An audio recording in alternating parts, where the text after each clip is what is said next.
So my dad passed away a little over 3 months ago, and I was asked by Reverend Ginger if I would share some of my thoughts and feelings about the deliverance ceremony that we completed a little while ago. For those of you who don't know, in the Won Buddhist tradition, as well as traditional Buddhism, after you die, there is the potential for your spirit to be confused about their new state, particularly if it's a sudden death. The Won Buddhism scriptures in chapter 9 provide some guidance on sending spirits in transition. Reverend Yu also gave me some advice on this process. So people might be very attached to their previous life, and after their death, they don't know what's going on. And this might prevent them from being reborn into a higher state, or the highest state, which we consider to be your true self, which is symbolized by the circle image. During the deliverance ceremony, a person who is close to the deceased attends 7 weekly services guided by the Kyominims. And during these sessions, we dedicate our prayer and meditation to that person to remind them and of this true state that they should aim to be in. So the main principle is to help people die well by serving as a beacon for them during this time of transition. First, I know that the Kyominims had asked the congregation and folks in the North Carolina temple had offered their prayers and meditation for him and us during this period, so I want to thank you for that. And I also thank the Kyominims for guiding and attending this transition of his life. I had asked Reverend Ginger if she could come visit him when he was in hospice during that week, and she agreed and came up and sat with me and him, even though this was a week when there was a big Kyominim retreat taking place. So I believe my father heard her and responded a little to her chanting and singing, even though he was kind of non-responsive. So let me now talk a little bit about what happens during the deliverance ceremony during those 7 weeks. I won't mention everything, but a few things that come to mind. One of the chants during the ceremony is the sung Jude Chant, which is in your booklet, I believe. The words of the chant are, "May you attain eternal life as heaven and earth do, perpetually shining, even with the extinction of all things. Awakening to this way of coming and going is an everlasting flower. Every step you take and everything you do becomes holy Dharma."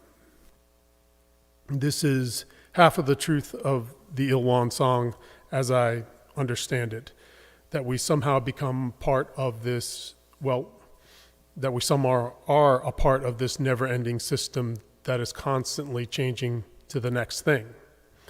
So what does this mean? It sometimes sounds a little bit to me like the evolution of biological life on Earth.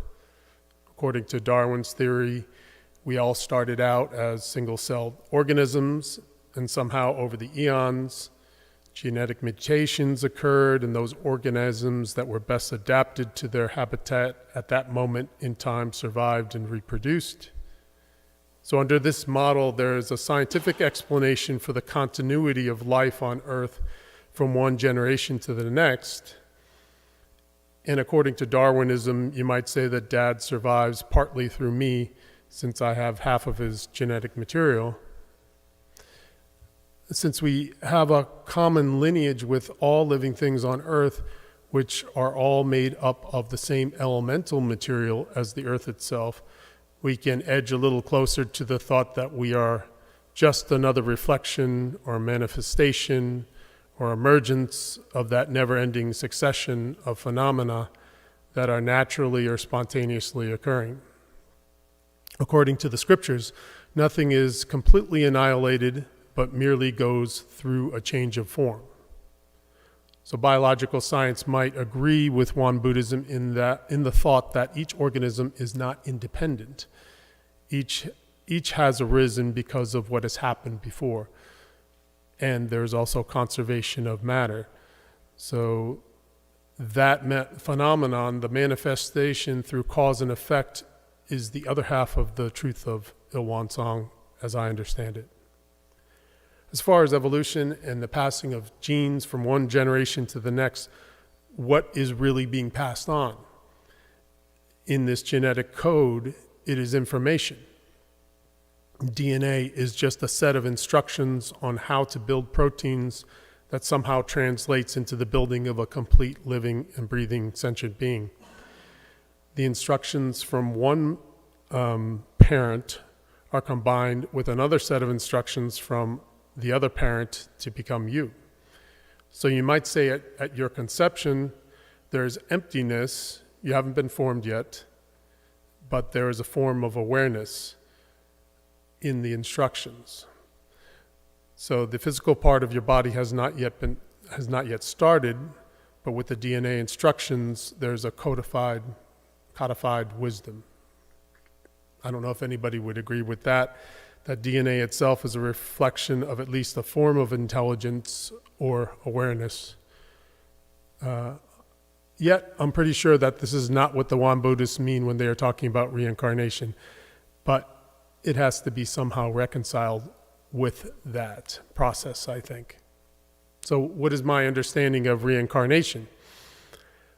I know that when Thich Nhat Hanh was asked about it in one of his books, to paraphrase him, he said that water, when it evaporates, turns into clouds. Clouds turn into rain. All things turn into something else. Forms change into other forms. So this is more of a simple kind of reincarnation that I can understand. Buddhists in general seem to consider the 7 weeks after death to be a time when the soul reorients itself before being reincarnated, assuming that the individual is not enlightened. And during this period, close family members are asked to pray for the deceased and meditate with them in order to remind them of what their true nature is so that they can enter the nirvana free of attachments. I have not yet learned why this belief exists about the 7 weeks. I haven't asked that question yet. I know that reincarnation was part of Hindu theology before Buddhism emerged. With my current level of understanding, I don't know if this belief is just a ritual. That is, I don't know if the disembodied soul of my father was listening during this process. This is something that I'm accepting on faith and not through a form of understanding right now. However, it is easy to understand how the deliverance ceremony is valuable for the families. During each of the 7 weekly sessions that made up of the ceremony, family members were asked to write letters to the deceased to reflect on their lives and passing and any thoughts of what they meant to them and how they wished for their transition to go smoothly. For me, this was 7 weeks of thinking about my father, writing out a letter to him on his impact on me and my family, and what made his life different and special, as well as making sense of what is going to happen without him having around anymore as a physical presence in our lives. One of the songs sung during the service ceremonies was written by the Thich Nhat Hanh community. It goes, "No coming, no going, no coming, no going, no after, no before. I hold you close to me. I release you to be so free, because I am in you and you are in me, because I am in you and you are in me." As I was singing these words, I listened to my voice, which sounds a lot like my father's voice. I thought about him when he was my age, at what point in life I was, and what point in life I am when he was my age. In around 1979 or 1980, after being with his company for about 30 years, My father was laid off at the age of 54 or 55, where I am right now. The country was in a recession then. Inflation and interest rates were high, and I felt the tension in the family.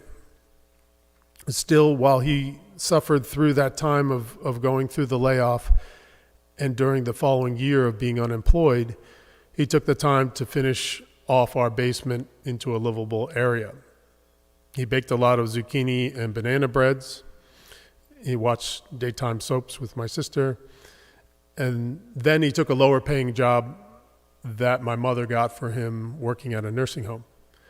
So this was one of my reflections of his resilience as I look back on his life and comparing it to where I am now at his exact same age. I thought about what his responsibilities were then and how I depended on him much more at that time when I was a child. Now I am much more like him. I sound like him. I might not look that much like him, but you know the old adage that we become our parents, and I could see myself in him very easily. As I move through the later stages of my life, I think about those words, because I am in you and you are in me. We know intellectually that there is no true difference between us as individuals when we are talking about our true selves. It is easy, I think, pretty easy to see that we are all dependently originating. We believe that our basic true nature is empty, but with numinous awareness. Since everyone shares this true nature, we are all the same at the core. So when I talk about having a similarity with my dad, we first share that non-manifested true nature, but we can certainly say we also share a lot of the marvelous existence side of things as well. You know, specifically speaking about my father, we have these similarly shaped vocal cords, and I sneeze in the same way that he used to sneeze. And I have his basic calm nature. And I've also learned his habits and tendencies, some of them. So on the nature and nurture side of things, I have had a lot of opportunity to be like him. My father and mother had me late in life, so I only saw them as middle-aged people. I used to think that their lives were so boring, just eating, working, and sleeping, basically. And looking back at my father's retired life, it looked a little bit like life in a monastery in some ways. My father lived very simply. He liked doing crossword puzzles. He went through the daily tasks of prepping for meals. He watched the Yankees and old movies at night. They used to say a rosary. They were Catholic every now and then. Now that I am older and his age, I don't see his life as that boring. I see it as moderate, dependable, calm, conscientious, and forward-thinking. He was not a perfect person, but luckily I seem to have inherited a healthy body from him, and my mother, of course. Everything about him I say applies to her. I can make use of his calm and patient nature that I'm grateful to somehow have either received from him through nature or nurture. That is somehow through cause and effect, or another word for that, karma, how I manifested through the combination of my parents, which is a little hard for me to understand, that whole genetic part. But the easier part for me to understand is that I have an opportunity now to extend my father's life through my own actions from this point forward. I don't think that is debatable. After those 7 weeks of intense reflection on the grace he bestowed upon us within the context of Won Buddhism, this is one of the fourfold graces that we experience that enables us to live. After all of that grace, I and my family are left with feeling grateful for the little and big things that he did throughout his life to make our lives easier. And so there is no escaping that I received his grace. So what comes next? Am I going to now want to take what's been given to me and pay it forward? In the Won Buddhism scriptures, when we experience gratefulness, we are naturally inspired to pass on our graces to those around us. So this has been my main takeaway from the deliverance ceremony from my father. Thank you.